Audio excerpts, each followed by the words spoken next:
K+ News Network presents. Babasaheb Ambedkar గారి గురించి హేళనగా మాట్లాడిన అమిత్ షాను సమర్థిస్తారా? సీఎం చంద్రబాబు నాయుడుకు బండి జకరయ్య సూటి ప్రశ్న. కడప నగరంలో స్థానిక కాంగ్రెస్ కార్యాలయంలో మీడియా సమావేశం నిర్వహించి నియోజకవర్గ కాంగ్రెస్ కోఆర్డినేటర్ బండి జకరయ్య, ఏఐసిసి సమన్వయకర్త అబ్దుల్ సత్తార్, ఎస్సీ సెల్ మాజీ రాష్ట్ర ఉపాధ్యక్షులు మల్లెల విజయభాస్కర్ సంయుక్తంగా మాట్లాడుతూ గురువారం పార్లమెంట్లో బాబాసాహెబ్ అంబేద్కర్ గారిపై అమిత్ షా చేసిన వ్యాఖ్యలపై నిరసన వ్యక్తం చేస్తున్న సమయంలో జరిగిన తోపులాటలో బాధ్యునిగా చేస్తూ రాహుల్ గాంధీపై కేసు నమోదు చేయడాన్ని కడప అసెంబ్లీ కోఆర్డినేటర్ బండి జకరయ్య తప్పుపట్టారు. అమిత్ షా వ్యాఖ్యలు నిరసిస్తూ అంబేద్కర్ విగ్రహం ఎదుట మల్లికార్జున ఖార్గే, రాహుల్ గాంధీ, ప్రియాంక గాంధీతో పాటు డిఎంకే, ఆర్జేడీ, ఎన్సీపీ, వామపక్షాలు తదితర పార్టీల సభ్యులు నిరసన వ్యక్తం చేశారన్నారు. తప్పు చేసింది అమిత్ షా అని, దాని మీద ప్రజాస్వామ్యబద్ధంగా నిరసన వ్యక్తం చేస్తే బీజేపీ ఎంపీలు దౌర్జన్యం చేయడం సరికాదని, తక్షణమే రాహుల్ గాంధీపై నమోదు చేసిన ఎఫ్ఐఆర్ ను రద్దు చేయాలని కాంగ్రెస్ పార్టీ డిమాండ్ చేస్తుంది అన్నారు. చంద్రబాబు నాయుడు ఇస్తానన్న పథకాలు ఇప్పటి వరకు అమలు కాలేదని, రాష్ట్రంలో కుంభకోణాలు చోటు చేసుకున్నాయని విమర్శించారు. చంద్రబాబు నాయుడు రాష్ట్ర అభివృద్ధిపై దృష్టి సారించాలని, తర్వాత జాతీయ రాజకీయాల గురించి మాట్లాడాలని హేతు పలికారు.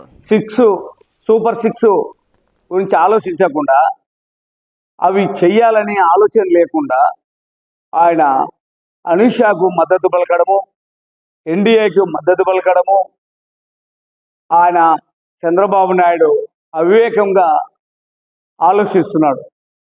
చంద్రబాబు నాయుడు ఈ రాష్ట్రంలో మరి ఎన్నో ఎన్నో అందరికీ హామీలు ఇచ్చాడు.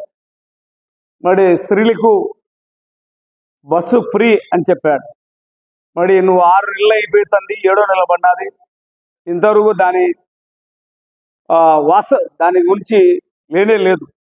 అంతేకాకుండా చిన్న బిడ్డలకు, ఒక ఇంట్లో ఎంతమంది ఉంటే ఆడపిల్లలు అంతమంది బిడ్డలకు ఒక్కొక్కరికి 15,000 రూపాయలు వేస్తా అని చెప్పారు.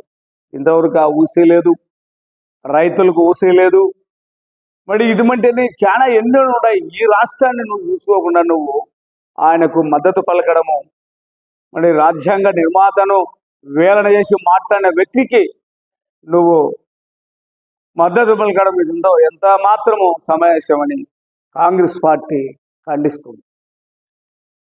ప్రపంచంలోనే అతిపెద్దదైన రాజ్యాంగాన్ని తయారు చేసిన అంబేద్కర్ గారి మీద అనుచితమైన వ్యాఖ్యలు చేసినటువంటి అమిత్ షా చర్యలను గ్రహిస్తూ కాంగ్రెస్ పార్టీ, ఇండియా కూటమి నాయకులు నిరసన తెలుపుతూ ఉంటే అనవసరంగా అక్కడ రాద్ధాంతం చేసి Mallikarjuna Kharge, all India Congress party అధ్యక్షుడు మల్లికార్జున ఖర్గే గారికి గాయమయ్యే పరిస్థితి బీజేపీ వాళ్ళు కల్పించినారు.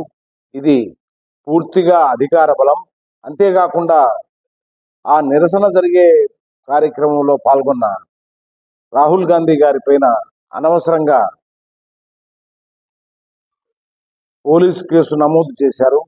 దీన్ని మేము పూర్తిగా వ్యతిరేకిస్తున్నాం, పూర్తిగా ఖండిస్తున్నాం.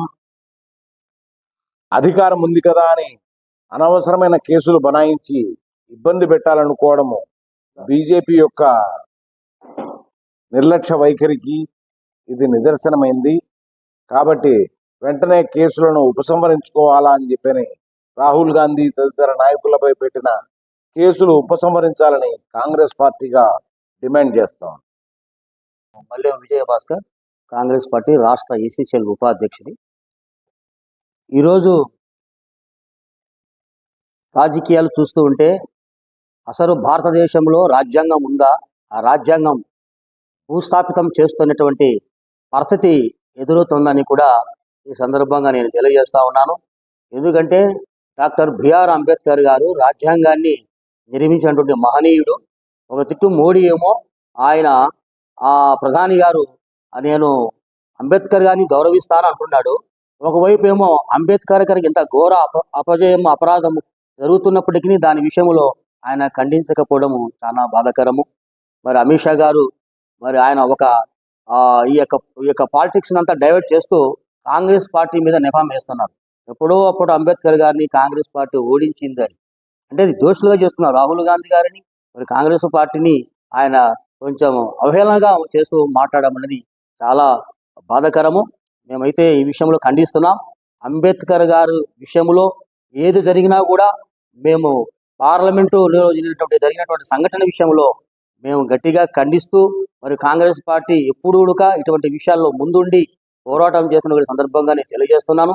అంతేకాకుండా భారత రాజ్యాంగాన్నే మార్చుతామని తప్పుడు సంకేతాలు ఇచ్చి ఈరోజు భారతదేశానికే ఒక అవమానాన్ని తెచ్చే విధంగా బీజేపీ వ్యవహార శైలి వ్యవహరిస్తుందని కూడా మేము ఈ సందర్భంగా తెలియజేస్తున్నాం.